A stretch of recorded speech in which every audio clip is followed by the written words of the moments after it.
بسم الله الرحمن الرحيم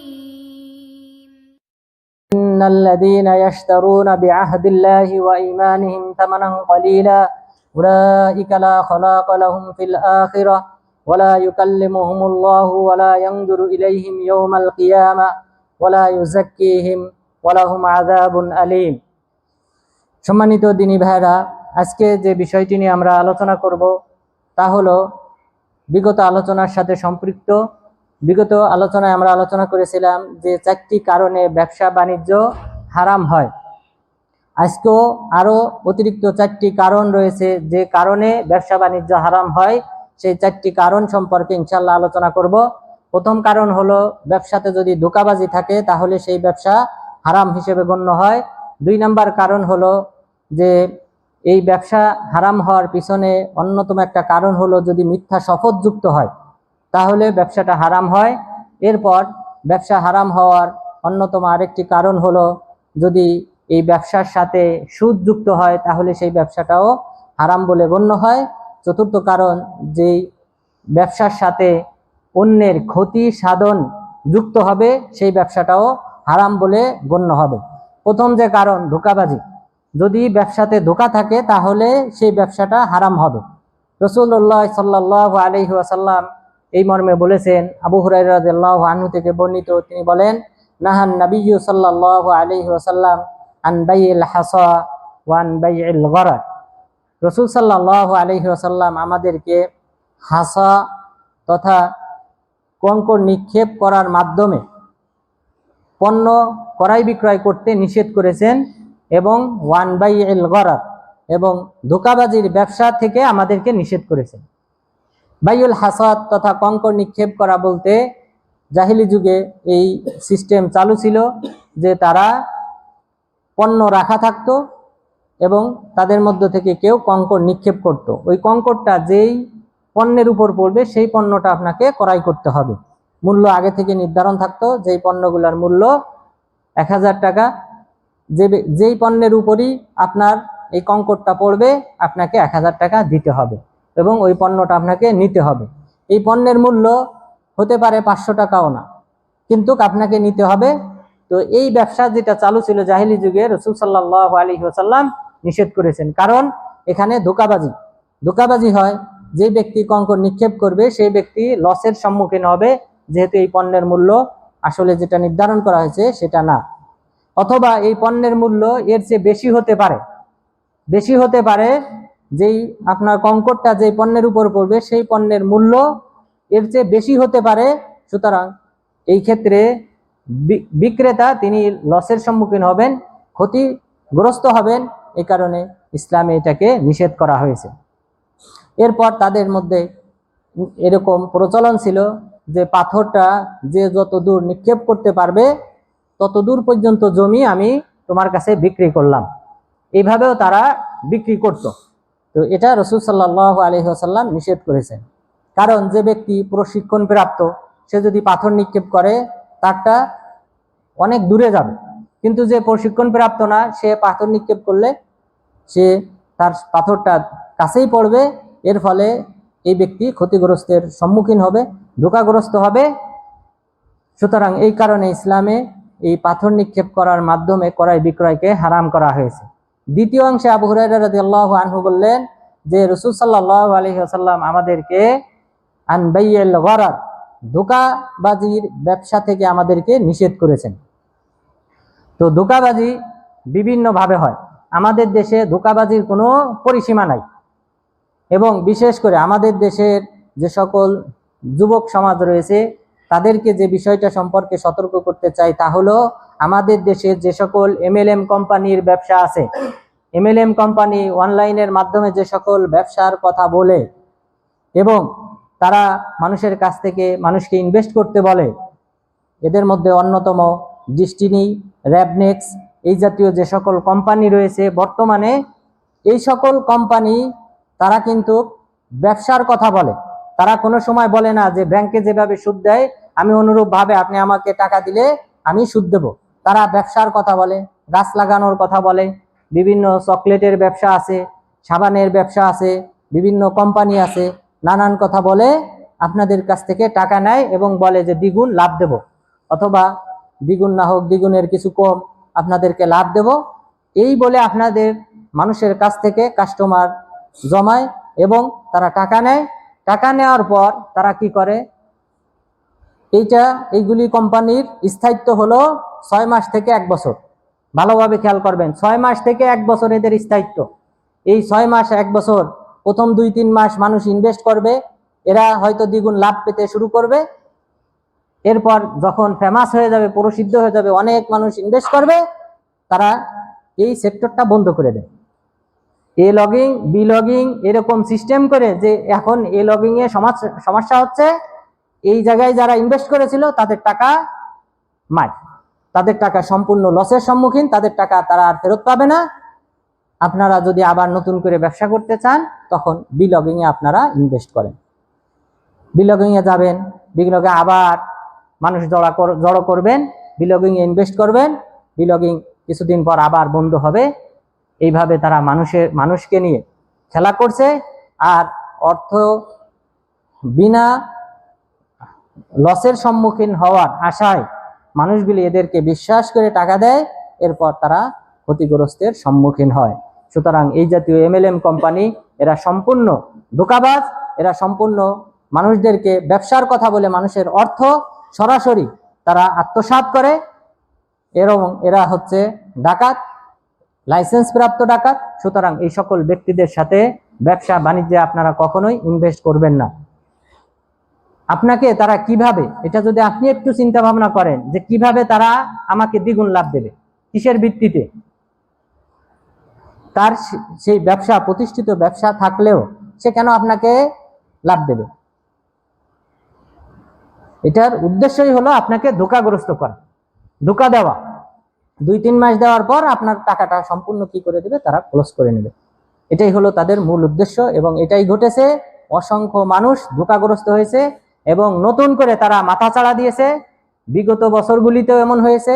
সুতরাং আপনারা এই সকল ধোঁকাগ্রস্ত ব্যবসা থেকে দূরে থাকবেন। আল্লাহ তাআলা যেন আমাদের মুসলিম ভাইদেরকে এই সকল ধোঁকাবাজদের থেকে হেফাজত করেন, আমিন।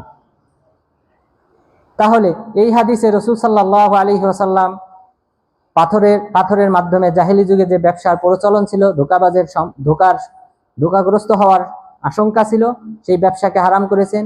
এরপর সরাসরি বলেছেন ধোঁকাগ্রস্ত ব্যবসা এটা হলো হারাম। এরপর আব্দুল্লাহ ইবনে মাসউদ, আব্দুল্লাহ ইবনে আব্বাস রাদিয়াল্লাহু আনহু এবং আবু সাঈদ খুদরি রাদিয়াল্লাহু আনহু তারা বলেছেন, নাহান নবিয়্যু সাল্লাল্লাহু আলাইহি ওয়াসাল্লাম আন বাইইল মালাকিহ ওয়াল মাযামিন। রাসূল সাল্লাল্লাহু আলাইহি ওয়াসাল্লাম আমাদেরকে দুটি ব্যবসা থেকে নিষেধ করেছেন। একটি হলো আল মালাকিহ। মালাকিহ বলা হয় যে ষাঁড় যে প্রাণী আছে, এই ষাঁড় পশুর ঔরসে যে বাচ্চা হবে ভবিষ্যতে, ষাঁড় পশুর ঔরসে তথা প্রজননের মাধ্যমে ভবিষ্যতে যে বাচ্চা হবে, সেই বাচ্চাটা ক্রয় করতে নিষেধ করেছেন। ওয়ানিল মাযামিন, মাযামিন বলা হয় যে গাভীন পশুর গর্ভে যে বাচ্চা রয়েছে, সেই বাচ্চা ক্রয় করতে রাসূল সাল্লাল্লাহু আলাইহি ওয়াসাল্লাম নিষেধ করেছেন। কারণ এখানে এটা তো অনস্তিত্ব, এটার অস্তিত্ব তো এখনো হয় নাই, এবং গাভীন প্রাণীর আপনি বাচ্চা যদি ক্রয় করেন, এই বাচ্চাটা আসলে আপনি যে উদ্দেশ্যে ক্রয় করতেছেন, এটা কি আসলে জীবিত থাকবে না মৃত হবে, এটা আপনি জানেন না। সুতরাং যে ব্যক্তি ক্রয় করবে সে ধোঁকাগ্রস্ত হবে। সুতরাং এই ব্যবসাটা হারাম।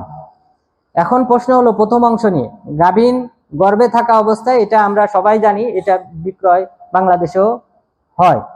তো এটার কারণ থাকে, বিভিন্ন কারণ। তার মধ্যে একটা হলো উন্নত জাত, যে এই মা দুধ দেয় বেশি, সুতরাং এর বাচ্চাটা এটার চাহিদা বেশি। এই কারণে অনেকে হয়তো আগে থেকে বুকিং দিয়ে রাখে যে 2 নম্বর বাচ্চাটা বা প্রথম বাচ্চাটা হলে, 3 নম্বর বাচ্চাটা হলে আমাকে দেবেন, আমি টাকা দিয়ে দিলাম।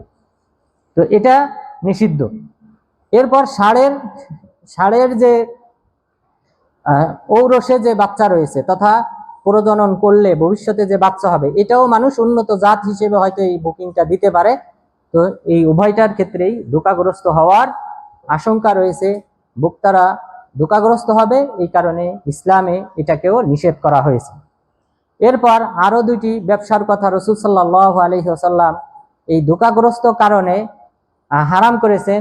তার মধ্যে আবু হুরায়রা রাদিয়াল্লাহু আনহু তিনি বলেন, নাহান নবিয়্যু সাল্লাল্লাহু আলাইহি ওয়াসাল্লাম আন বাইইল মুলামাসা ওয়া আনিল মুনাবাযা।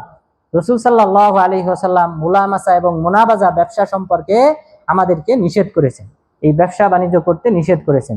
মুলামাসা হলো যে না দেখে স্পর্শ করা, কোনো পণ্য না দেখে স্পর্শ করার মাধ্যমে ক্রয় করতে নিষেধ করেছে।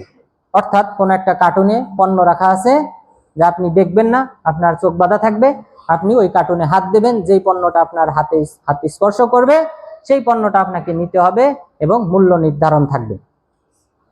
তো মূল্য যদি ধরেই আমরা 500 টাকা, যেই কার্টুনে যে পণ্যগুলো আছে যেটার উপর হাত করবে সেটার মূল্য 500 টাকা। এরপর কোনো ব্যক্তি ক্রয় করলো, কিন্তু তার হাতে এমন কাপড় স্পর্শ করলো বা এমন পণ্য স্পর্শ করলো যার মূল্য 100 টাকাও না। তো সুতরাং এই ব্যক্তি ধোঁকাগ্রস্ত হবে, ক্রেতা ধোঁকাগ্রস্ত হবে। এই কারণে ইসলামে এটাকে হারাম করা হয়েছে। এরপর দ্বিতীয় যেটা উদাহরণ, যে ওয়ানিল মুনাবাজা, মুনাবাজা বলা হয় যে নিক্ষেপ করা। যে পণ্য রাখা আছে, বিক্রেতা বলল যে আমি এখান থেকে যে পণ্যটা আমি নিক্ষেপ করব তোমার কাছে, সেই পণ্যের মূল্য হলো 200 টাকা। তো এরপর এই ব্যক্তি রাজি হলো, ক্রয় করলো, এবং এই ব্যক্তি এই কার্টুনে থাকা পণ্য সে এমন পণ্য নিক্ষেপ করলো যেই পণ্যের মূল্য সাধারণত 100 টাকারও কম অথবা আরো অনেক কম। তখন এই ক্ষেত্রে এই ব্যক্তি ধোঁকাগ্রস্ত হবে। সুতরাং ইসলামে এই ব্যবসা হারাম করা হয়েছে। সুতরাং এই ধোঁকাগ্রস্ত হওয়ার কারণে ইসলামে এই যে 6টি ব্যবসার কথা ইতিমধ্যে উল্লেখ করা হয়েছে, এর সাথে একটি হাদিস উল্লেখ করা আবশ্যক, যে ধোঁকা দিয়ে ব্যবসা করা বা পণ্য বিক্রয় করা এটা যে হারাম, এই সম্পর্কে আবু হুরায়রা রাদিয়াল্লাহু আনহু তিনি বলেন, মাররা রাসূলুল্লাহ সাল্লাল্লাহু আলাইহি ওয়াসাল্লাম বিরাজুলিন ইয়াবিউ তুআমান হুবুবা। রাসূল সাল্লাল্লাহু আলাইহি ওয়াসাল্লাম একদা এক ব্যক্তির পাশ দিয়ে অতিক্রম করতেছিলেন। সেই ব্যক্তি কিছু শস্য জাতীয় খাদ্য বিক্রি করতেছিলেন, গম অথবা জব এই জাতীয় শস্য জাতীয় কোনো পণ্য তিনি বিক্রি করতেছিলেন। বিক্রি করার সময় ফাআজাবাহু ফাআদখালা ইয়াদাহু ফারাআ বালালা, তিনি এই যে শস্য এটা দেখে তিনি খুব আনন্দিত হলেন এবং এই পণ্যটা তার খুব পছন্দ হলো। পছন্দ হওয়ার পর তিনি ভিতরে হাত ঢুকিয়ে দিলেন, এই শস্য যে পাত্রে রাখা ছিল সেই পাত্রের নিচে হাত ঢুকিয়ে দিলেন। পরে নিচে দেখলেন যে ভিজা, অর্থাৎ উপরে শুকনা ভিতরে ভিজা। এই ভিজা দেখে রাসূল সাল্লাল্লাহু আলাইহি ওয়াসাল্লাম বললেন, মা হাযা ইয়া সাহিবাত তাআম, যে এর নিচে এটা কি? তখন তিনি বললেন, আসাবাতহু সামা, আল্লাহ রাসূল বৃষ্টি হয়েছে, এই কারণে এই পণ্যটা ভিজে গেছে। রাসূল সাল্লাল্লাহু আলাইহি ওয়াসাল্লাম বললেন, ফাহাল্লা ওয়াযাতাহু ফাওকা আত-তাআম হাত্তা ইয়ারাহুন নাস মান গাশশানা ফালাইসা মিন্না, ভিজে গেছে ভালো কথা, তুমি কেন এটা উপরে রাখো নাই, যেন মানুষ দেখতে পায় যে আমাদেরকে ধোঁকা দিল, সে আমার উম্মতের অন্তর্ভুক্ত না। তাহলে ভিজাটা কেন নিচে থাকবে, ভিজাটা উপরে থাক। তো এইরকম ধোঁকাবাজ আমাদের দেশে কিন্তু অনেক আছে, অগণিত। আপনি আমের কার্টুন কিনেছেন, উপরের অংশ ভালো, তলের গুলা সব পচা। খেজুর ক্রয় করেছেন, খেজুরের উপরের অংশ ভালো, তলের গুলা দেখবেন যে পোকায় খাওয়া। তো এরকম ধোঁকাবাজি ব্যবসা অসংখ্য ব্যক্তি করে। তো এই সাহাবী তিনি হয়তো অনিচ্ছাকৃত এটা করেছিলেন, কিন্তু রাসূল সাল্লাল্লাহু আলাইহি ওয়াসাল্লাম তাকে সতর্ক করে দিলেন, বললেন, মান গাশশানা ফালাইসা মিন্না, যে আমাদেরকে ধোঁকা দিল সে আমার উম্মতের অন্তর্ভুক্ত না। বরং রাসূল সাল্লাল্লাহু আলাইহি ওয়াসাল্লাম অপর একটা হাদিসে বলেছেন, আল মাকরু ওয়াল খাদিয়াতু ফিন্নার, যে ব্যক্তি চক্রান্ত করলো এবং ধোঁকা দিল সে জাহান্নামী। নাউযুবিল্লাহ। যে ব্যক্তি চক্রান্ত করলো, ধোঁকা দিল কোনো ব্যক্তিকে, সে হলো জাহান্নামী। সুতরাং ব্যবসার ক্ষেত্রে অবশ্যই এই ধোঁকাবাজি করা থেকে আমাদেরকে অবশ্যই বিরত থাকতে হবে। ধোঁকাবাজির মধ্যে আমাদের দেশে যে ব্যবসাগুলি চলে, উদাহরণগুলো বললে তখন আপনাদের বুঝে আসবে। যেমন পুকুর বিক্রি, পুকুরে কি পরিমাণ মাছ আছে এটা কেউ জানে না। মালিক হয়তো কিছুটা ধারণা দিতে পারে, কিন্তু তিনি কি করলেন, পুকুরটা বিক্রি করলেন, যে এই পুকুরে যে পরিমাণ মাছ আছে আমি এটা 1 লক্ষ টাকায় বিক্রি করলাম। এখন যিনি ক্রয় করলেন, এই ক্রেতা পানি সেচ করে দেখলো যে এখানে 5,000 টাকার মাছ আছে, 10,000 টাকার মাছ আছে, 20,000 টাকার মাছ আছে। তো এই যে ধোঁকা, এই পুকুর বিক্রি, এটা হারাম। এরপর আমাদের দেশে আরো একটা ব্যবসা চলে, সেটা হলো এই পুকুরে মাছ আছে, 5 ঘন্টা অথবা 6 ঘন্টার জন্য আপনি বড়শি দিয়ে মাছ তুলবেন। এখানে আপনি একটা অ্যামাউন্ট দেবেন যে 5,000 টাকা, যে 6 ঘন্টার জন্য আপনি মাছ শিকার করতে পারবেন বড়শি দিয়ে, অর্থাৎ জাল দিয়ে না, বড়শি দিয়ে। এখানে আপনাকে 5,000 টাকা দিতে হবে, আপনি এই 6 ঘন্টা মাছ শিকার করতে পারবেন। এই 6 ঘন্টা সে চেষ্টা করলো, সেখানে ওই পরিমাণ মাছ নাই, দেখা গেল সে ধোঁকাগ্রস্ত হলো, সে 100 টাকার মাছও ধরতে পারেনি। তো এই যে ধোঁকা দেওয়া, এটা ইসলামে সম্পূর্ণরূপে হারাম। সুতরাং এই ধোঁকা, এটা একটা কারণ যে ব্যবসা হারাম হওয়ার পিছনে। তো ব্যবসা, তাহলে এটাকে হালাল করার উপায় হলো যে আপনি পুকুরের মাছ তুলবেন, তুলে বিক্রি করবেন, যে কয় কেজি হয়, যেই মূল্য হয় সেই অনুযায়ী আপনি বিক্রি করবেন। এখানে এইভাবে অনুমানের ভিত্তিতে আপনি বিক্রি করতে পারবেন না, এটা হারাম ব্যবসা হিসেবে গণ্য হবে। এরপর আমাদের দ্বিতীয় যে পয়েন্ট, ব্যবসা হারাম হওয়ার পিছনে অন্যতম একটা কারণ হলো মিথ্যা শপথ। মানুষকে মিথ্যা শপথ করার মাধ্যমে যে ব্যবসা করা হয়, পণ্য বিক্রয় করা হয়, সেটা হারাম। রাসূল সাল্লাল্লাহু আলাইহি ওয়াসাল্লাম বলেছেন, ইয়াকুম ওয়া কাসরাতাল হালিফ ফিল বাই', যে তোমাদেরকে আমি সতর্ক করতেছি পণ্য বিক্রয় করার ক্ষেত্রে অধিক শপথ করা থেকে, যে তোমরা পণ্য বিক্রয়ের সময় শপথ করবে না আল্লাহ তাআলার নামে। ফাইন্নাহু মুনাফিক সুম্মা ইয়ামহাক, কেননা জেনে রেখো এই আল্লাহর নামে শপথ করে পণ্য বিক্রি করলে ঠিক আছে বিক্রয় বাড়ে, কিন্তু বরকত কমে যায়। রাসূল সাল্লাল্লাহু আলাইহি ওয়াসাল্লাম বললেন যে এই আল্লাহ তাআলার নামে শপথ করা থেকে বিরত থাকো, কেননা এই শপথের মাধ্যমে পণ্য হয়তো বিক্রয় বেশি হতে পারে, কিন্তু বরকত আমি কমিয়ে দেব। সুতরাং এই শপথের মাধ্যমে মিথ্যা শপথ, যেমন আল্লাহ তাআলার নামে শপথ করলো যে ওয়াল্লাহি আমি এই পণ্যটা 100 রিয়াল দিয়ে ক্রয় করেছি। তো সে যদি আল্লাহর নামে শপথ করতেছে 100 রিয়াল দিয়ে ক্রয় করেছে, সুতরাং যিনি ক্রেতা সে অবশ্যই এর চেয়ে বেশি মূল্য বলবে। সে হয়তো 110 রিয়াল বলল, সে 110 রিয়ালে বিক্রি করলো, অথচ সে ক্রয় করেছিল 80 রিয়াল দিয়ে। সে মিথ্যা শপথ করে বলল আমি আল্লাহর শপথ 100 রিয়াল দিয়ে ক্রয় করেছি। এই যে মিথ্যা শপথ যুক্ত হলো, এই কারণে এই ব্যবসাটা হারাম। আর যদি মিথ্যা শপথ না হয়, শপথটা যদি সঠিক হয়, সেটা আলেমগণ বলেছেন মাকরুহ, অপছন্দনীয়, আল্লাহ পছন্দ করেন না যে কেউ পণ্য বিক্রি করবে সত্য শপথ করার মাধ্যমে, যে আল্লাহর শপথ এই পণ্যটা আমি 80 রিয়াল দিয়ে কিনেছি। এখন অবশ্যই সে তার কিছু দাম বেশি বলবে। তো এই শপথ করা, এটা আলেমগণ বলেছেন মাকরুহ বিক্রয়ের ক্ষেত্রে। কিন্তু যে পণ্য আপনি যেই দামে ক্রয় করেছেন সেই দাম উল্লেখ করে ব্যবসা করা, এটা জায়েজ। এটাকে বলা হয় বাইউল মুরাবাহা। এই বাইউল মুরাবাহা জায়েজ। আপনি বলবেন যে আমি 80 রিয়াল দিয়ে ক্রয় করেছি, এখন আপনি অবশ্যই লাভ দেবেন যে 10 রিয়াল 90 রিয়াল আমি বিক্রি করব। তা আপনি মূল দামও সঠিক বললেন, এরপর লাভটাও আপনি নিলেন, এটা জায়েজ, এটা ইসলামে জায়েজ। কিন্তু এখানে আল্লাহ তাআলার শপথ যুক্ত করলে সেটা মাকরুহ হবে, আর মিথ্যা শপথ যদি যুক্ত হয় তখন সেটা হারাম হিসেবে গণ্য হবে।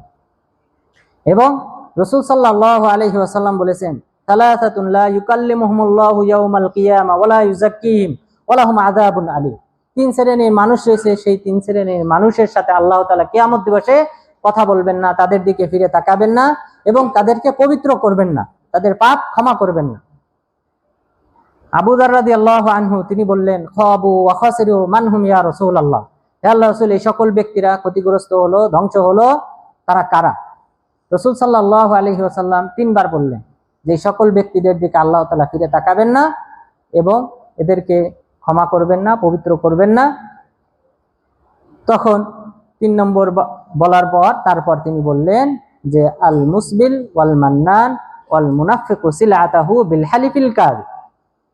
3 শ্রেণীর প্রথম ব্যক্তি হলো আল মুসবিল, যে টাকনার নিচে কাপড় পরিধান করে। সুতরাং কেউ টাকনার নিচে কাপড় পরিধান করবেন না। টাকনার নিচে কাপড় পরিধান করলে কিয়ামত দিবসে ওই অংশটা আগুনে পোড়ানো হবে। তো চিন্তা করেন, আপনারা জানেন আবু তালেব রাসূল সাল্লাল্লাহু আলাইহি ওয়াসাল্লামের চাচা, যাকে সর্বনিম্ন শাস্তি দেওয়া হবে, তার শাস্তিটা কি হবে? জুতা পরিয়ে দেওয়া হবে। ইয়াগলি মিনহুমা দিমাগু কামা ইয়াগলিল মিরজা। এই দুইটা জুতা পরানোর কারণে, আগুনের জুতা পরানোর কারণে তার মাথার ঘিলু টকবক করবে যেভাবে গরম পানি টকবক করে।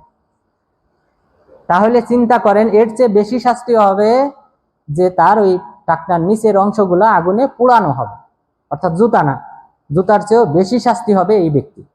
তো সুতরাং যাদের প্যান্ট, লুঙ্গি অথবা জুব্বা ইত্যাদি যদি টাকনার নিচে চলে যায় তাহলে অবশ্যই কেটে ছোট করবে।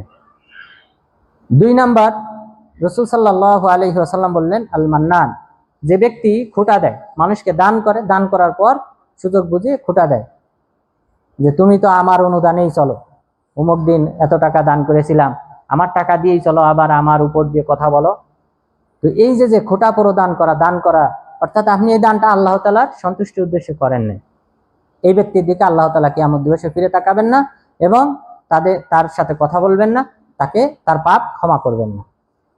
এরপর 3 নম্বরে বললেন, ওয়াল মুনাফিকু সিলাতাহু বিল হালিফিল কাযিব, যে ব্যক্তি তার পণ্য বিক্রি করে মিথ্যা শপথের মাধ্যমে, আল্লাহ তাআলার নামে মিথ্যা শপথ করে যে পণ্য বিক্রি করে সেই ব্যক্তির দিকে আল্লাহ তাআলা ফিরে তাকাবেন না।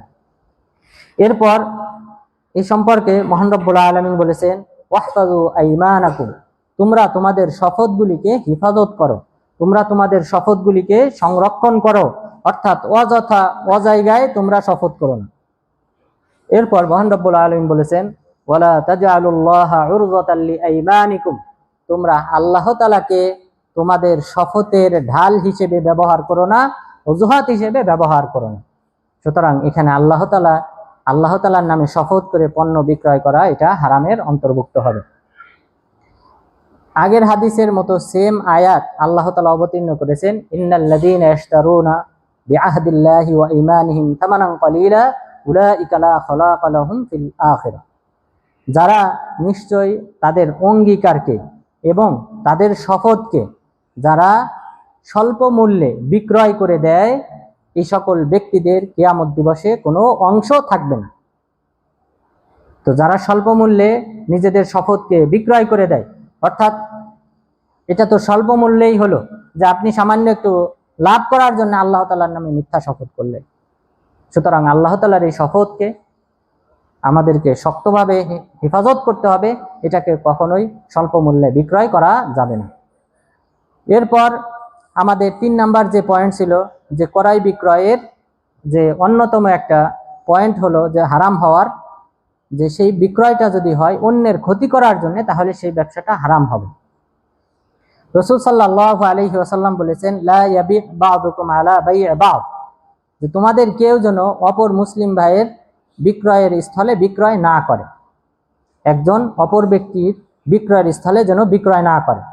অর্থাৎ কাস্টমার এসেছে একটা দোকানে, এই কাস্টমার দামাদামি চলতেছে অথবা কমপ্লিট হয়ে গেছে, দাম এবং মূল্য উভয়ে ইত্তেফাক হয়েছে, একমত হয়েছে একটা পণ্য ক্রয়ের ব্যাপারে। এই সময় দ্বিতীয় বিক্রেতা এসে বলতেছে যে এই পণ্যের মূল্য এত না, আমার কাছে এর চেয়ে ভালো মানের পণ্য আছে, আপনি আমার কাছে আসেন। এটা হারাম। তোমাদের কোনো ভাই যেন অপর ভাইয়ের বিক্রয় স্থলে যেন বিক্রয় না করে।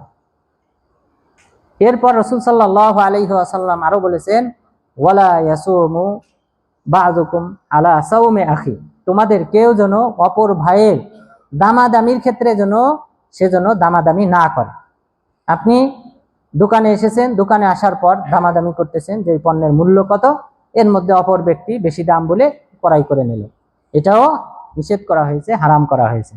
সুতরাং দামাদামি এবং বিক্রয় এটা যদি অন্যের ক্ষতি সাধনের জন্য হয় তাহলে এটা হারাম। আপনি এখানে পণ্যের মূল্য বাড়িয়ে দিলেন, যে ব্যক্তি দামাদামি করতেছিল সে হয়তো আরো কম দামে পেত, কিন্তু আপনি অতিরিক্ত বেশি দাম বলে তাকেও এখানে এই বেশি দাম দিয়ে কিনতে হবে। তো সুতরাং অন্যের ক্ষতি সাধন করলেন, এটা ইসলামে হারাম।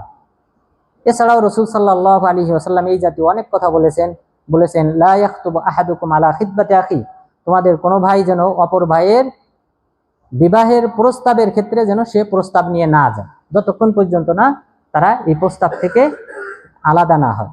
অর্থাৎ কোনো মেয়েকে বিবাহের প্রস্তাব আপনি দিয়েছেন, অপর ব্যক্তি এসে আবার সে প্রস্তাব দিল, এটা জায়েজ নেই যতক্ষণ পর্যন্ত না ওই ব্যক্তির বিয়ের ব্যাপারে কথা যতক্ষণ পর্যন্ত না সম্পূর্ণ না হবে, সে বিয়ে করবে বা করবে না কোনোটা কমপ্লিট না হওয়া পর্যন্ত অপর ব্যক্তি প্রস্তাব দিতে পারবে না। তো এই ব্যবসা একজনের স্থানে অন্যের ক্ষতি সাধনের জন্য ব্যবসা করা এটা হারাম। এই মর্মে রাসূল সাল্লাল্লাহু আলাইহি ওয়াসাল্লাম একই হাদিসে 5টি বিষয়ের কথা উল্লেখ করেছেন। আবু হুরায়রা রাদিয়াল্লাহু আনহু তিনি বলেন, নাহান নাবিয়্যু সাল্লাল্লাহু আলাইহি ওয়াসাল্লাম আনিত তালাক্কি ওয়া আইয়াবতাআল মুহাজির লিল বাদ, যে রাসূল সাল্লাল্লাহু আলাইহি ওয়াসাল্লাম বাজারে প্রবেশের পূর্বে যারা পণ্য নিয়ে আসবে তাদের সাথে সাক্ষাৎ করতে নিষেধ করেছেন। এছাড়াও তিনি নির্দেশ দিয়েছেন যে হাত্তা ইউহবাতা বিহাল আসওয়াক, লা তালাক্কাউ সিলা হাত্তা ইউহবাতা বিহাল আসওয়াক, তোমরা কোনো পণ্যের সাথে সাক্ষাৎ করো না যতক্ষণ পর্যন্ত না সেটা বাজারে নামানো হয়। যে আপনারা হয়তো গ্রামের বাজারগুলিতে দেখবেন যে বাজারে প্রবেশ করার পূর্বেই ওই গেট থেকে বা বাজারের বাহির থেকেই কিছু দালাল অথবা বিক্রেতা তারা কি করে, ওই সকল গ্রাম থেকে আসা ব্যক্তিদের পণ্যগুলা ওখানে কিনে নেয়, কিনে নিয়ে তারা বাজারের ভিতরে এসে বিক্রি করে। রাসূল সাল্লাল্লাহু আলাইহি ওয়াসাল্লাম এই সাক্ষাৎ করতে নিষেধ করেছেন যে যতক্ষণ পর্যন্ত না ওই ব্যক্তি বাজারে পণ্য নামায় ততক্ষণ পর্যন্ত তোমরা তাদের সাথে সাক্ষাৎ করো না। কারণ যে ব্যক্তি এই বাজারের ঢোকার পূর্বে ক্রয় করলো সেই ব্যক্তি এই বাজারের দাম বাড়িয়ে দিল। কারণ ওই সাধারণ ব্যক্তি যিনি গ্রাম থেকে নিয়ে পণ্যটা নিয়ে এসেছেন তিনি কম দামে বিক্রি করতেন, এখানে যারা কাস্টমার রয়েছে তারা কম দামে পণ্যটা পেত, কিন্তু এই মাঝখানে মধ্যস্থতা করার কারণে এই বাজারের পণ্যের মূল্য বৃদ্ধি করে দিল। সুতরাং এখানে অন্যদের যে ক্ষতি সাধন করা হলো, এই কারণে রাসূল সাল্লাল্লাহু আলাইহি ওয়াসাল্লাম নিষেধ করেছেন। এরপর দ্বিতীয় অংশে বলেছেন ওয়া আইয়াবতাআল মুহাজির লিল বাদ, এবং যেন কোনো শহরী ব্যক্তি গ্রাম্য ব্যক্তির পণ্য বিক্রয় না করে।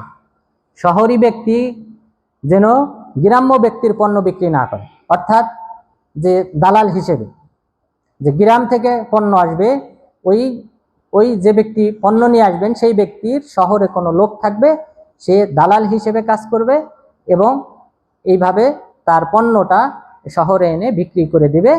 এই দালালি যেন না করে, কেননা এর মাধ্যমে কি হবে, পণ্যের দাম যিনি গ্রাম্য ব্যক্তি যিনি এটা উৎপাদন করেছেন তার দৃষ্টিতে এই পণ্য কিন্তু সাধারণত কম দামে তিনি বিক্রি করতেন বাজারে আনলে, কিন্তু এই মধ্যস্থতা করার কারণে এই শহরী ব্যক্তি দালালের কারণে এই পণ্যের দাম বাজারে বেড়ে যাবে। রাসূল সাল্লাল্লাহু আলাইহি ওয়াসাল্লাম অন্যের যেন ক্ষতি না হয় এই কারণে এই ব্যবসাটা হারাম করেছেন। এরপর তিনি আরো বলেছেন ও আল্লাহ তাশতারিতার মারআ আলা তালাকি উখতিহা, যেন তোমাদের মধ্যে কোনো মহিলা যেন অপর মহিলার তালাক কামনা না করে, অর্থাৎ সতীন, যে কোনো ব্যক্তির একাধিক বিবাহ আছে, তো পরের যে মহিলাকে বিবাহ করবে সেই মহিলা যেন শর্ত না করে যে আপনার প্রথম স্ত্রীকে তালাক দিতে হবে তাহলে আমি বিবাহে রাজি, এটা যেন না করে। এরপর আবু হুরায়রা রাদিয়াল্লাহু আনহু তিনি বললেন ওয়া আল্লাহ ইয়াস্তামার রাজুলু আলা সাওমি আখি, তোমাদের মধ্যে কেউ যেন অপর মুসলিম ভাইয়ের ক্রয় বিক্রয়ের দামাদামির ক্ষেত্রে যেন অপর মুসলিম ভাই দামাদামি শেষ করার পূর্বে যেন কেউ দামাদামি না করে। এরপরে 5ম নম্বরে তিনি বললেন নাহা আনিন নাজিস। নাজিস বলা হয় যে পণ্যের দাম বাড়াবে ক্রয় না করার উদ্দেশ্যে, এটা খেয়াল করবেন, এটাই কিন্তু বেশি হয়। এরকম গরুর হাট যেগুলি রয়েছে, এরপর অন্যান্য পণ্যের যে হাট রয়েছে বাজার রয়েছে, এগুলিতে কিন্তু এই জাতীয় দালালের অভাব নেই। রাসূল সাল্লাল্লাহু আলাইহি ওয়াসাল্লাম বলেছেন যে তোমরা ওয়ালা তানাজাসু, তোমরা পণ্যের দাম বৃদ্ধি করো না, পণ্যের দাম বৃদ্ধি করো না। তো কিভাবে বৃদ্ধি হয়? এই দালালদের মাধ্যমে পণ্যের দাম বৃদ্ধি হয়।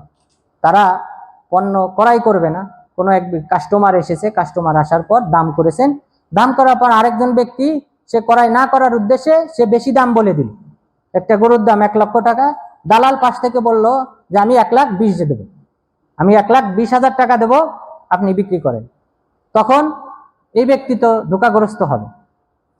তো এটা রাসূল সাল্লাল্লাহু আলাইহি ওয়াসাল্লাম হারাম করেছেন যে দাম বৃদ্ধি করার উদ্দেশ্যে কেউ যেন এই ব্যবসাটা না করে।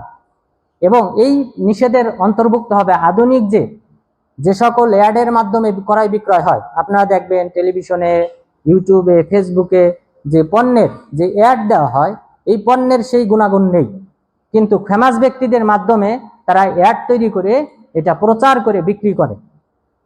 এই যে ধোঁকাবাজি, এটাও এই হাদিসের আওতায় হারাম। কারণ যেই ফেমাস ব্যক্তি বলতেছে সে তো এই পণ্য ক্রয় করে না, কারণ সে হচ্ছে ভালো ভালো মানের পণ্যে সে চলাফেরা করে, এই পণ্যগুলি সে ক্রয় করে, কিন্তু সে হয়তো কিছু টাকার বিনিময়ে সে এই অ্যাডগুলি দিতেছে, দেওয়ার মাধ্যমে অন্য মানুষদেরকে ক্ষতিগ্রস্ত করতেছে। রাসূল সাল্লাল্লাহু আলাইহি ওয়াসাল্লাম এটা থেকে নিষেধ করেছে। এরপর সর্বশেষ ষষ্ঠ যে হাদিসটি, অর্থাৎ এই হাদিসের ষষ্ঠ যে অংশটা, সেটা হলো ওয়ানিত তাসরিয়া। রাসূল সাল্লাল্লাহু আলাইহি ওয়াসাল্লাম নিষেধ করেছেন তাসরিয়া থেকে। তাসরিয়া হলো যে পশুর বাটে দুধ জমা রাখা। আপনার গাভীন আছে, এই গাভীটা আপনি বিক্রি করবেন, 3-4 দিন আগে থেকে এই যে বাট আছে এই বাটে আপনি দুধ জমা করে রাখলেন, বাছুরকে খেতে দিলেন না, অথবা অল্প অল্প খেতে দিলেন, আর দুধটা জমা করলেন, বাজারে নিয়ে উঠালেন। এই স্তনটা বাটটা বড় দেখে মানুষ মনে করবে না জানি এটাই তার নিয়মিত স্বভাব, দুধ দেওয়ার নিয়মিত স্বভাব। রাসূল সাল্লাল্লাহু আলাইহি ওয়াসাল্লাম এই ধোঁকা থেকে নিষেধ করেছেন। সুতরাং এখানে আপনি অন্য ব্যক্তিকে ক্ষতিগ্রস্ত করবেন, অন্য ব্যক্তি ক্ষতির সম্মুখীন হবে, এই কারণে এটা হারাম। এছাড়াও রাসূল সাল্লাল্লাহু আলাইহি ওয়াসাল্লাম বলেছেন লা দারারা ওয়ালা দিরার, যে ইসলামে কোনো ব্যক্তির ক্ষতি সাধন করা জায়েজ নেই। এটা দুই প্রকার। জরার শব্দের অর্থ হলো যে আপনি অন্যের ক্ষতি করবেন, লাভবান হবেন আপনি। যেমন কারো টাকা আপনি কি করলেন, চুরি করলেন, ডাকাতি করলেন, অন্যের ক্ষতিও হলো, আবার আপনার লাভও হলো। আরেকটা হলো জিরার। জিরার হলো যে শুধুমাত্র আপনি অন্যের ক্ষতি করবেন, আপনার কোনো লাভ নেই। বাহিরে গাড়ি দাঁড় করানো আছে, আপনি কাজ ভেঙে দিলেন, এটাতে আপনার কোনো লাভ নাই, কিন্তু আপনি অন্যের ক্ষতি করলেন। রাসূল সাল্লাল্লাহু আলাইহি ওয়াসাল্লাম বললেন লা দিরার, ইসলামে কোনো ব্যক্তির ক্ষতি সাধন করা যাবে না। এই দুই প্রকারের ক্ষতির কথাই উল্লেখ করেছেন, যে সেটা আপনি উপকৃত হন অথবা না হন, কোনো মাধ্যমেই অপর মুসলিম ভাইয়ের কোনো ক্ষতি করা যাবে না। এরপর আমরা চতুর্থ পয়েন্টে যেটা যে শর্ত কারণে ব্যবসা হারাম হয়, সেটা হলো যে সুদ যদি যুক্ত হয় ব্যবসার সাথে। এটাই আমাদের সর্বশেষ পয়েন্ট, যে সুদ যদি যুক্ত হয়। ইবনে মাসউদ রাদিয়াল্লাহু আনহু তিনি বলেছেন সফাকাতান ফি সফাকা ওয়াহিদা রিবা, যে একই পণ্যে দুই রকম ব্যবসা করা সুদের অন্তর্ভুক্ত। এটা কেমন, আমি একটা উদাহরণ দিচ্ছি ইসলামী ব্যাংকে নিয়ে।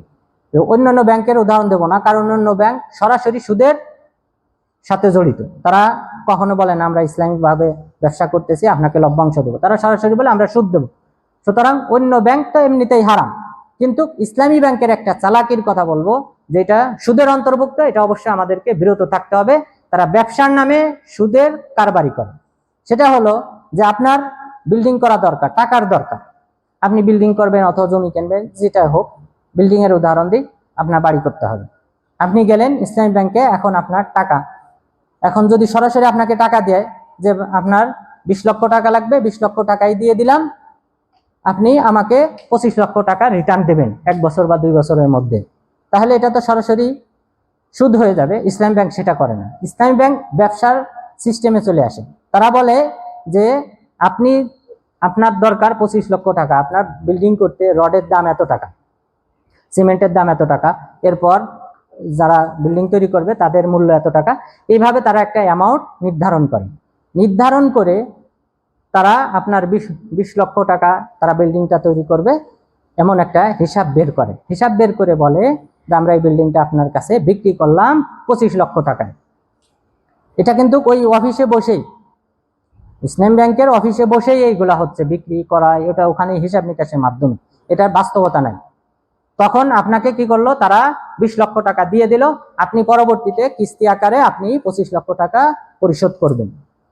এই যে চালাকি ব্যবসার কথা বললো, আপনাকে ওকিল বানালো, এই হিয়াল, এটাকে বলা হয় কৌশল। সুদকে হালাল করার জন্য যে কৌশল অবলম্বন করা হয় সেটাও হারাম। সুতরাং ইবনে মাসউদ রাদিয়াল্লাহু আনহু বললেন, একই ব্যবসার মধ্যে দুই ধরনের ব্যবসা করা এটা সুদের অন্তর্ভুক্ত, সুতরাং এটা থেকে অবশ্যই আমাদেরকে বিরত থাকতে হবে। ইসলামী ব্যাংক যদি এখানে লোক নিয়োগ দিয়ে ঠিক আছে বিল্ডিং তৈরি করে, তাহলে এটা অবশ্যই হালাল।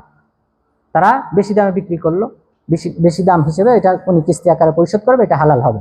তাদের কাস্টমার, তাদের লোক যদি সরাসরি এসে সরেজমিনে বিল্ডিং তৈরি করে তারপর বিক্রি করে, অবশ্যই এটা হালাল। কিন্তু এটা যেহেতু খাতা কলমে কাগজে হয়, সরাসরি হয় না, সুতরাং এটা সুদের অন্তর্ভুক্ত। সুতরাং আল্লাহ তাআলা যেন আমাদেরকে এই যে আজকে 4টি কারণ উল্লেখ করলাম, গত সপ্তাহে 4টা কারণ উল্লেখ করেছি, এর আগের সপ্তাহে কিছু কথা বলেছিলাম ব্যবসার শর্ত ইত্যাদি সম্পর্কে।